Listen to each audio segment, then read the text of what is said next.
So in this VistaCreate tutorial video, I will be showing you guys how to edit image contrast here on VistaCreate. So the first thing you have to do is open up VistaCreate, go to the left-hand side of your screen, go to the Photos tab. So as of right now, I'm actually on the Photos tab, but let's, for example, if you're on the Uploads tab, you can sort of, do this to an uploaded image, or what you can do is go to the Photos tab right here, select a photo of your choosing. So for this demonstration, how about I search up a photo of Los Angeles?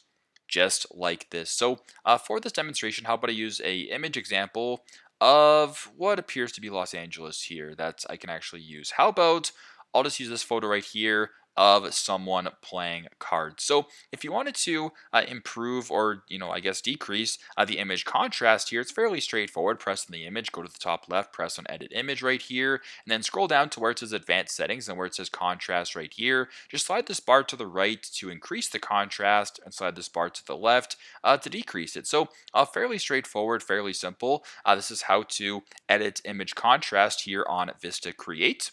Thanks again for watching, and I hope this video helps.